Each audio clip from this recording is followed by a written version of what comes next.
Udumo kuNkulunkulu kweliphezulu nokuthula emhlabeni kubantu abathokozelwa nguye. uJesu Kristu inkosi. Siyambonga uNkulunkulu wethu kakhulu, siyamdumisa ukuba phinda siphe ithuba lokuthi sihlangane kanje. Umoya wami uyayitusa inkosi, siyabonga kakhulu bangcwele ey'ndaweni zonke lapho nikhona nalapho nilalele khona. uNkulunkulu nje akasisize ngoba kusekhona ama-elements noma kusekhona laba abambalwa abangafuni ukulalela. Ngeke ukholwe ukuthi namanje kusekhona abantu abangithumelela bengitshena ukuthi bangenisile okweshumi. Sekuphele u2 weeks ogcwele sicelile ukuthi akungabe kusashiwo lokho, kodwa khona abaqhubekayo. Uphawu lokuthi inkonzo umuntu akayilaleli. Uphawu nje lokuthi inkonzo umuntu akayilaleli. Nophawu lokuthi azibukwa iy'memezelo. Abanye basangibhalela kuyinamba endala le engekho ifoni yakhona, ngithi ngayiklona inamba ikhona la ngoba ngizoba ngiphendula, kodwa ngikwazi ukusebenza ngey'namba ey'mbili.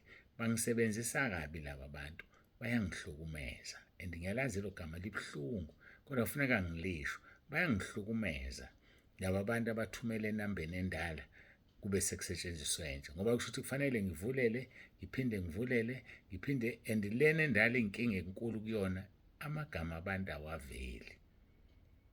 Isona sizathu phela isidatha ifoni ngiyihambise, amagama abantu awaveli, kuvela iy'nombolo. So angizazi ukuthi ngikhuluma nobani, angazi nokuthi ngithini. Kodwa bazalwane, ngiyanicela Nkosi yami, ngiyanicela ngobubele benkosi, ngiyanicela nje ake ningicabangele phela bakithi. Ke silalele nje.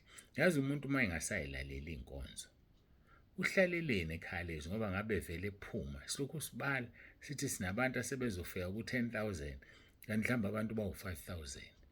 Yebona loo nto, mhlawumbe abantu bawu-5,000.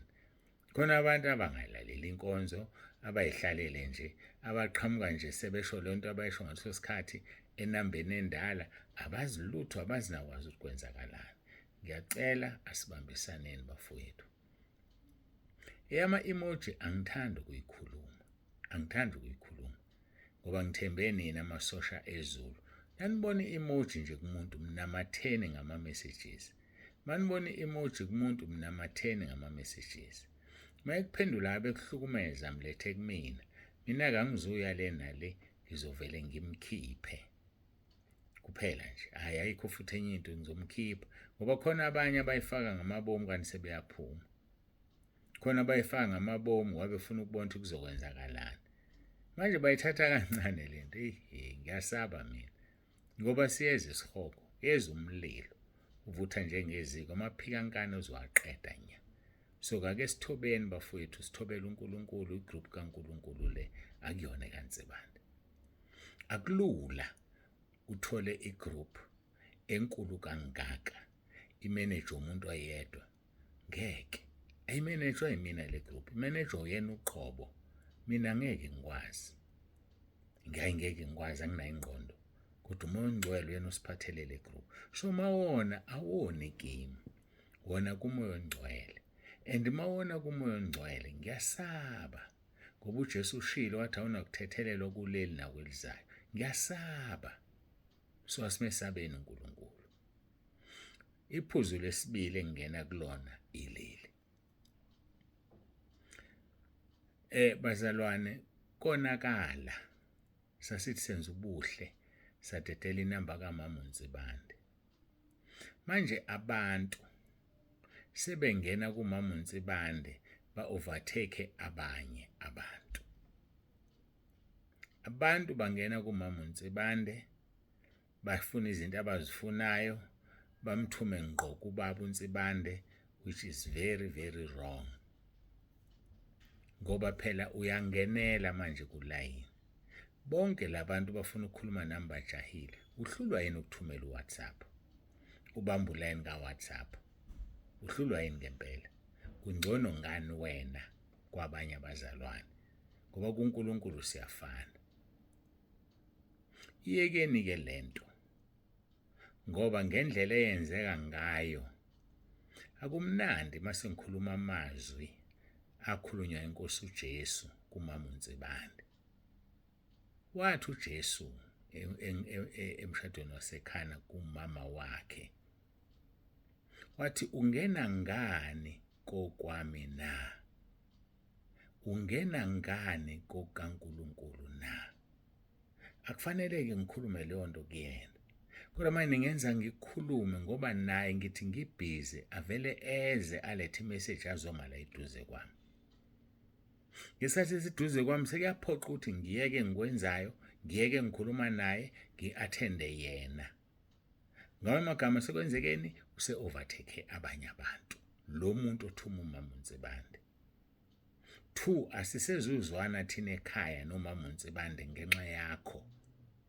Uyayibona lo nto leyo? So ngiyacela iyekeni nje, iyekeni, yeka noma bekuthiwa ujahe kangakanani ayonakale leyo nto, ngoba bonke abantu bajahile kunokuthi kuzokuthiwa kuzokonakala ukuthi. Mase konakalile bese kwenzakalani? Bese siyesihogweni ngoba sivumela abantu bangenela abantu ngento ezokonakala, sisesihogweni thina. USathane uzonishusha ngezinto anibona ngathi zizokonakala ukuze kwenzekeni, ukuze siyesihogweni. Ake niyeke bafowethu ukuthi ningenele. Yekani ukungenela ulayini, yekani futhi ukufaka umama uNtsibande enkingeni yokuthi alokho ezoniphushela izinto zenu la. Ngiyacela, isicelo nje leso. Bamba ulayini njengawo wonke umuntu. Ngiyabonga, angidlule kule issue. Angidlule nje kule issue. Sasithi senza ubulungisano beyofuna inamba sokuthi umuntu wenza iphutha. Kanti kulula-ke ukuyivala sakhe entsha, ungaphindi umthole. Ngoba ukumthola kwakho ukusebenzise kabi. Weqa abanye abantu uzusho nje ukuthi hayi singena ngapha ngakuwe mama ngoba ubaba ubhizi. Enzeni-ke yena azoma eduze kwami angishaye ngesithunzi sokuthi sekufanele ngiyeke engikwenzayo. Uma ngikhuluma nomuntu sekufanele ngithi awubambe simani bani. Yabona ukuthi ku-wrong lokho. Ku-wrong bafowethu. Asisumonise umama uNtsibande na ufuna ukuya ezulwini. Anisukusixabanisa naye sifuna ukuya ezulwini. Sesiyaxabana nje ngenxa yakho, upholile wena la ukhona. Ngicela-ke siyeke leyo nto. Siyeke nje. Ake asingene enkonzweni manje. Sikhohlwe lokho esesikhulumile. Ngiyathemba niyalalela kodwa bakhona abangalaleli ngoba namanje njengoba ngisho nje awukodwa angazi bakithi isogcwala isihogo amakholo asekhaya lezwi. Sizogcwala isihogo abazalwane basekhaya lezwi abangalaleli. Sigoqe sikhuleke singene enkonzweni. Baba uNtsibande yanithanda noma ninjalo nje. Ngiyanithanda nezwe. Baba wethu sezulwini, uNkulunkulu wethu nomusa, siyathoba phambi kobuso bakho, siyabonga ithubo sinikeza lona ukuba sizozwa izwi lakho. Basize Nkosi abantwana bakho. Baye benza izinto becabanga ukuthi bayalungisa kanti bayona. Ngiyacela Nkosi ubasize, ubathethelele, ubasize bangaphinde bakwenze. Ngoba kuhamba indlela ende. Ngiyacela Nkulunkulu wami, banathi-ke ngomoya wakho ingcwele kuleli izwi. Sizwe ukuthi abanenhliziyo ehlanzekile kuthiwa ningabo, ngoba nathi umkhuleko wethu dala Nkosi inhliziyo ehlanzekileyo, uvuse umoya oqinileyo. Umkhuleko kaDavide, umkhuleko wethu kulezi insuku. Siyabonga gameni elihle lenkosi yethu uJesu Kristu ophilayo. uJesu Kristu inkosi. Amen.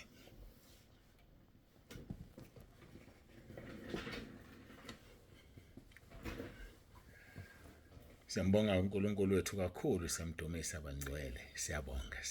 Sesidlulile kulama issues.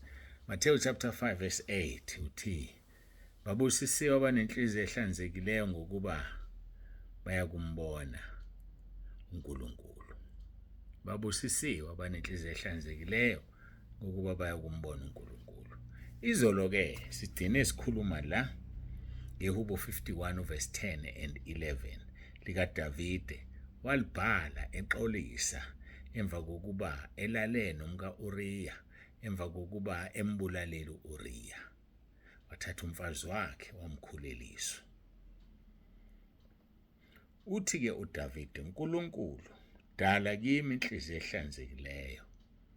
uvuse umoya oqinileyo phakathi kwami. Uvuse ngoba sikhonza uNkulunkulu ovusayo. Manje sisuke sinaka ukuthi uvusa umoya kuphela. Sikhonza uNkulunkulu ovusayo. Ake ngikuthiphise nciko.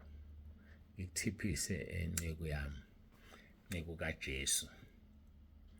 Uma uliphethe kabi ibandla likaJesu alithenga ngegazi lakhe. Uliphathise kwespaza shop. Uzovusa omunye umuntu akugudluze wena. Ngisegameni lokuvusa. Masihloniphe uNkulunkulu. Sazi ukuthi uyeza umelusi omkhulu. Ungalusi izimvu kaNkulunkulu noma kanjani.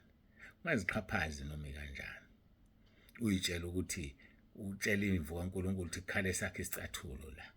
Imina engiphethe la. Ubani ubengazi ukuthi kuphethe wena? Utshela onjani? Ubani ongazi ukuthi kuphethe wena? Siyazi ukuthi kuphethe wena. Kodwa yodwa into oyikhohlayo ukuthi ibandla likaJesu lela kusilone lakho. Kuzovuka omunye umuntu ukudluzwe. Sikubona uhamba eceleni kwecathulo zakho. Sikubona uphuza utshwala. Sikubona umphuphe kaMfundisi. Kanti waphakama. Kunesisho sesilungu engisithandayo. Be nice to people on your way up, because you will meet them on your way down. Baphathe kahle abantu uma usakhuphuka uya phezulu. Kakhulu labo badlulayo baphathe kahle. Ngoba uzohlangana nabo besakhuphuka usuwehla wena. Usudimothiwe, usushayiwe ngenxa yokuphakama kwakho. So be nice to people on your way up, because you will meet them on your way down. They will still be going up when usuwa, and ukuwa kwakho kuyoba khulu kunokuphakama kwakho. Masibahloniphe abazalwane, masibahloniphe abantwana bakaNkulunkulu. Ungakhulumi noma yini noma kanjani ngoba nakho wena usemagunyeni usepulpit. Akwenziwa lokho. Ayakwenziwa lokho bazalwane. Befundisi bami, akashaye umuntu epulpit. Awushumayeli ngomuntu epulpit. Khombisa igwala, uyamesaba. Jeremiah 48 verse 10 uthi uqale kusiya umuntu ogodla inkemba yakhe egazini. Mbiza umuntu ukhulume naye umtshele musu ugodla inkemba yakho. Uhambe uyokhuluma naye lapha ngoba uyamsaba. Hayi, asamukelanga umoya wobugwala. Asamukelanga umoya wobugqila kuba sibuye sesaba. Kodwa samukela umoya wobuntwana esisho ngaye sithi Abba Baba. Bese lithi nomoya wethu uyafakazelana nomoya kaNkulunkulu ukuthi singabantwana. Uma ke singabantwana sizindlalifa. Izindlalifa zikaNkulunkulu. Izindlalifa kanye noKristu. Ukuze uma sihlupheka naye sizokwamukela inkazimulo kanye naye futhi. Base Roma chapter 8 verse 15 kuya ku17 lo ebengiyucaphuna. Asiphathaneni ngobumnene. Hayi asiqhubekeke. Busisiwe nenhliziyo ehlanzekileyo ngoba uyokumbona uNkulunkulu. uNkulunkulu dala kimi inhliziyo ehlanzekileyo uvuse umoya oqinile ngoba sithe uNkulunkulu ovusayo. Ungangilahli ebusweni bakho. Ungangemuki umoya wakho ingcwele. Hayike ake sibhekeke siqhubeke. uNkulunkulu siyamfuna ngasilahli. Yini okufanele simcele asenzele yona? Masiya kuHezekiel chapter 36 verse 26 no27. Kunesethembiso sikaNkulunkulu lapha uma usukhuleke njengoDavide. Mawusuthandaze njengoDavide kunesethembiso sikaNkulunkulu. Hezekiel chapter 36 verse 26 no27. Uthini uHezekiel? Uthi ngiyakukunika inhliziyo entsha, ngifake phakathi kwenu umoya omusha, ngikhiphe inhliziyo yetshe enyameni yenu, ngininike inhliziyo yenyama. Isithembiso lesi sinika uNkulunkulu. Uthi uzosinika inhliziyo entsha ayifake phakathi kwethu nomoya omusha. Abese ikhipha inhliziyo yetshe ephakathi enyameni yethu, asinike inhliziyo yenyama. Verse 27. Ngiyakufaka umoya wami phakathi kwenu, ngenza ukuba nihambe ngezimiso zami. Yabona umoya ongcwele lento aseyenzile, uzofaka umoya ongcwele kuthini. Umoya ongcwele uzokwenza sihambe ngezimiso zakhe, sihambe njengoba ethanda. Alikho igama, angingathi alikho, ngiyahlonipha igama elakhulunywa inkosi uJesu elithi sizoba nomoya ongcwele kuze kube phakade, ngoba umoya ongcwele ozosenza singoni. Umoya ongcwele ozokwenza singabi namaphutha abanawo uSathane, aziphakamise esekhaya ezulwini. So thina umoya ongcwele manje, yikho-ke ngihlale ngithi uma ungenayo umoya ongcwele ngeke uhlwithwe nebandla, kuba uzofika ube uhlupho ezulwini, wawuzophazamisa. So umoya ongcwele osenza senze kahle. Angiphinde uverse 26, ngiyakuninika inhliziyo entsha, ngifake phakathi kwenu umoya omusha, ngikhiphe inhliziyo yetshe enyameni yenu, ngininike inhliziyo yenyama. Yona inhliziyo esoyinikwa leyo. Uthi-ke ngiyakufaka umoya wami phakathi kwenu, ngenza ukuba nihambe ngezimiso zami. Umoya ongcwele ozosenza sihambe ngemiso kaNkulunkulu. Umoya ongcwele ozokwenza lokhu uNkulunkulu ozokwenza thina senze lokhu uNkulunkulu akakuthandayo. Usungabona ukuthi yikho ubugalakajana okuwuSathane kona nje ezulwini kwakungenayo umoya ongcwele. Ney'ngilosi ezonayo kuthiwa sizozahlulela zona ngoba sinawo umoya ongcwele. So amathuba ethu okona mancane uma sinomoya ongcwele, futhi uzohlala kithi kuze kube phakade. Yingakho-ke umuntu ongenawo ongcwele engadingeki ezulwini, ngoba uzosihlupha, uzosikhathaza.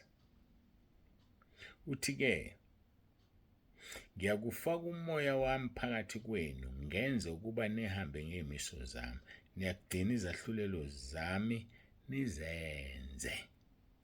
Siyazigcina izahlulelo bese siyazenza. uHezekiel 11:21 uthi, kepha labo abanhliziyo zabo zilandela izinhliziyo zokuzondekayo kwabo nezinengiso zabo, ngiyakwehlisela phezu kwamakhanda abo indlela yabo, isho inkosi uJehova. Ngiyakwehlisela phezu kwamakhanda abo indlela yabo, isho inkosi uJehova. So-ke kufuneka thina simlandele uNkulunkulu. Kufanele simkhonze ngenhliziyo yethu yonke, simkhonze ngobungcwele. Uthi-ke kepha laba abanhliziyo zabo zilandela izinhliziyo zokuzondekayo kwabo nezinengiso zabo, ngiyakwehlisela phezu kwamakhanda abo indlela yabo, isho inkosi uJehova. Ufuna ukwehlisela indlela yakho phezu kwamakhanda akho? Isijeziso leso esinzima kabi. Umlilo uzoqeda amaphiyankani ovuthayo, uvuthiswa isibabuli. Siyambonga uNkulunkulu wethu kakhulu. Ngiyathandaza, ngiyacela ukuthi uNkulunkulu akusize ukulalelisise konke sesikukhulumile, ngoba kuzokusiza. Mangiguqe ngikhuleke sibonge inkonzo.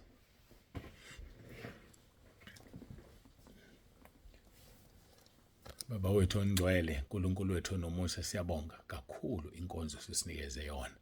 Udumo lonke lungolwakho, lukufanele izikhathi zingakabikho namanje kuze kube phakade. Qhubeka-ke Nkosi ukhazimulisa igama lakho nangawo lo mzuzu. Siyabonga ngakho konke unguNkulunkulu ezulwini, uNkulunkulu emhlabeni. Busisa bonke Nkosi abaletha abantu. Babusise Nkosi, ngiyacela. Babusise bonke uNkulunkulu wami abasekhaya lezwi, belizwa belenza izwi lakho. Basize ubagcine baze bangene ezulwini ngamasango. uJesu Kristu inkosi. Amen. Ake siyambonga uNkulunkulu wethu kakhulu, sigcinile wasilonda. Siyabonga izwi kuyena moya ongcwele, siyabonga. Babunze bantu siyavalelisa uthi uJesu Kristu inkosi, isivumo sethu leso.